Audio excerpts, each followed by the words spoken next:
नमस्कार दोस्तों, my voice अल्फाज में आप सभी का बहुत बहुत स्वागत है। आइए आज सुनते हैं मालती जोशी जी द्वारा लिखी कहानी तुम मेरी राखो लाज हरी का दूसरा व अंतिम भाग। दरवाजा बंद था। संध्या सो गई क्या? मैंने आवाज लगाई, पर शब्द जैसे मेरे मुंह में ही जम गए। संध्या के दरवाजे के पास भी खून की बूंदें थीं, जो हमारे कमरे तक चली आई थी। मेरा माथा ठनका, पर मैं कुछ नहीं बोली। चुपचाप एक बाल्टी उठा लाई और पोंछना शुरू कर दिया। उसी समय फोन की घंटी बजी। ये कुछ क्षण मेरी प्रतीक्षा करते रहे, फिर उठा लिया। आवाज दी, कृष्णा का फोन है तुम्हारे लिए, कह दो सुबह बात कर लूंगी। जानती थी इतनी रात गए उसी का फोन होगा। शाम को जो कुछ हुआ उसकी सफाई देनी होगी।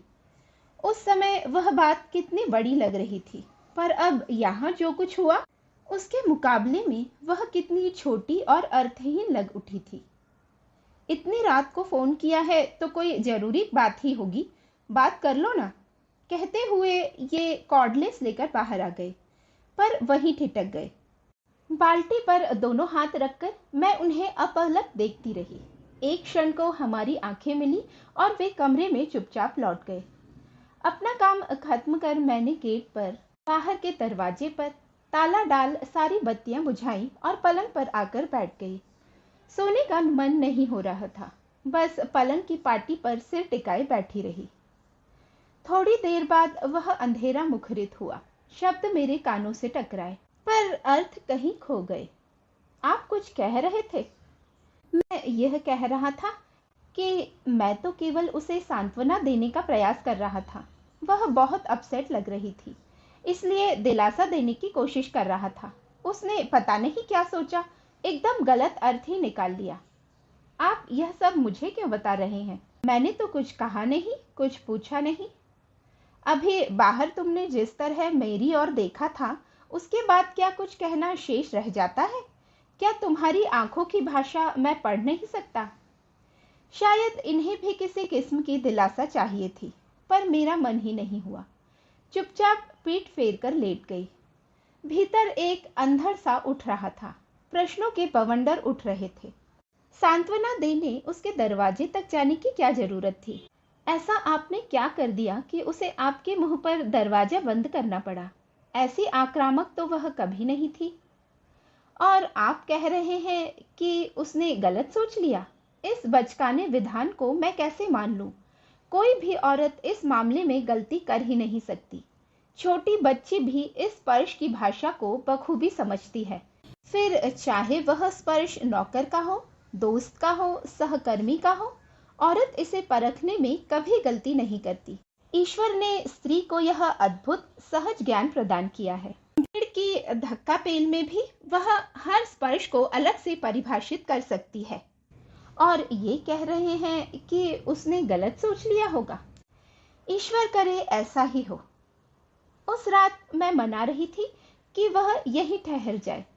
इस रात की सुबह कभी ना हो और मुझे संध्या का सामना न करना पड़े। पर अपना चाहा सब कहाँ होता है। घड़ी के कांटों के साथ रात धीरे धीरे सरकती रही। रोज की तरह सुबह की किरणों ने दरवाजे पर दस्तक दी। उन किरणों के साथ दूध वाला, कचरे वाला, काम वाली, नल सभी ने अपनी आमद दर्ज की। मजबूरन उठना ही पड़ा। संध्या का कमरा बंद था। मैंने राहत की सांस ली और किचन की ओर बढ़ गई। चाय बनाकर इन्हें जगाया। चेहरा काफी उतरा हुआ लग रहा था। यह अपराध बोध था या दर्द? वैसे हाथ भी काफी सूजा लग रहा था। रात भर जरूर परेशान रहे होंगे। और कोई वक्त होता तो इतनी हाय तौबा मचाते, ना खुद सोते ना मुझे सोने देते। पर इस बार तो मुझे पता ही नहीं चला। 8 बजे कृष्णा का फोन आया। वह मुझसे बात करने को व्यग्र थी, पर मैंने मौका ही नहीं दिया। कृष्णा, अच्छा हुआ तुमने फोन कर लिया, मैं बस अभी करने ही वाली थी। तुम्हारे यहाँ कार्यक्रम कितने बजे है? तुम्हारा कार्यक्रम है भाभी, जब तुम आ जाओ। तो 9:30 ठीक रहेगा ना? ऐसा करो, सुरेश नरेश किसी को भेज दो। तुम्हारे भैया के हाथ में चोट आई है, ये ड्राइव नहीं कर पाएंगे। और तुम तो जानती हो रिक्शा लेने के लिए यहाँ कितनी दूर जाना पड़ता है। फिर इनसे कहा, आप तैयार हो जाइए, 9:30 बजे हम लोग चले चलेंगे। मेरा जाना क्या बहुत जरूरी है? इनका स्वर थका हुआ था। कैसे बातें करते हैं, हाजिरी तो लगानी ही पड़ेगी, बाकी सब मैं संभाल लूंगी। लौटते समय डॉक्टर के यहाँ भी होते हुए आएंगे। संध्या का कमरा अब भी बंद था। फिर मैंने ही सारा सामान जमाना शुरू किया। पिछले 2 शादियों के मुकाबले में मैंने इस बार दिल खोलकर खर्च किया था। मन में एक ही बात थी कि अब किसके लिए जोड़ना है। संध्या के पास तो सरकार का और समाज का दिया बहुत है, जिंदगी आराम से कट जाएगी। वैसे भी उसका एमए पूरा होते ना होते हम लोग उसकी शादी की सोच रहे थे। हम ही लोग कन्यादान कर देंगे। भाई नहीं रहा तो क्या हुआ, सविता के लिए एक बहन तो हो जाएगी। सविता की याद आते ही मन उदास हो गया। आज मैं कृष्णा के लिए इतना कर रही हूँ, कल को सविता के बच्चों की शादी होगी तो कौन खड़ा होगा। उसकी सास की बाईपास न हुई होती तो सविता आज यहाँ होती, तब वह भी मेरी तरह उदास हो जाती। ठीक 9 बजे नरेश गाड़ी लेकर आया। संध्या का कमरा तब भी बंद था। जब तक ये तैयार हुए, मैंने और नरेश ने मिलकर पूरा सामान गाड़ी में जमा दिया। जाने से पहले इसे जगा तो दूं, कहकर मैंने संध्या के दरवाजे पर दस्तक दी। 2-4 आवाजें भी दी, पर कोई जवाब नहीं आया। क्या बात है, इतनी देर तक तो कभी नहीं सोती। पहली बार मुझे थोड़ी चिंता हुई। नरेश, कल रात वहीं से लौटकर कमरे में जो गई है तो बाहर ही नहीं निकली, कहीं तबीयत तो खराब नहीं है? नरेश का चेहरा फक पड़ गया। आजीजी के स्वर में बोला, मामी जी, कुछ ऐसी वैसी बात हो गई तो प्लीज हमारा नाम मत लीजिएगा। मम्मी बता रही थी कि कल कुछ लफड़ा हो गया था। आप तो जानती हैं, शादी ब्याह में यह सब चलता ही रहता है।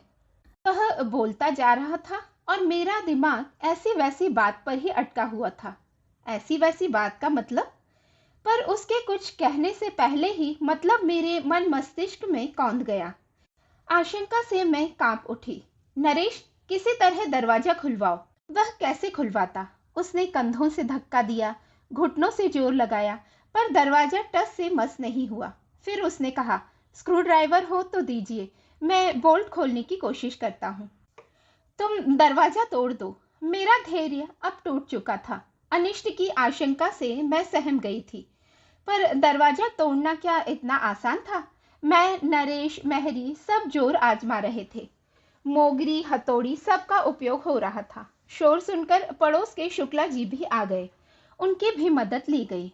थोड़ी देर बाद थोड़ी सी फांक मिली तो धड़कते दिल से मैंने सबसे पहले पंखे का मुआयना किया। वह बंद था। फिर भी मैं राहत की सांस नहीं ले सकी, क्योंकि कमरे का सन्नाटा बड़ा अशुभ लग रहा था। थोड़ी देर बाद दरवाजा भर भरा कर गिरा तो हम लोग तेजी से भीतर दाखिल हुए। पलंग पर वह निस्पंद लेटी थी। कृष्णा के यहाँ से लौटकर उसने कपड़े भी नहीं बदले थे। नींद की गोलियों की शीशी सिरहाने खाली पड़ी थी।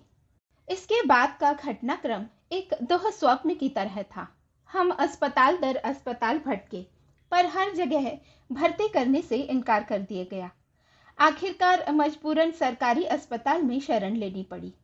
फिर पुलिस आई, संध्या के पास पहरा बिठा दिया गया। सबके बयान हुए। अड़ोसी पड़ोसियों से, रिश्तेदारों से, के सहपाठियों से पूछताछ हुई। उसके भाई बहनों को फोन किए गए। बेचारा नरेश इस हंगामे के बीच मामा जी की पट्टी करवा लाया था।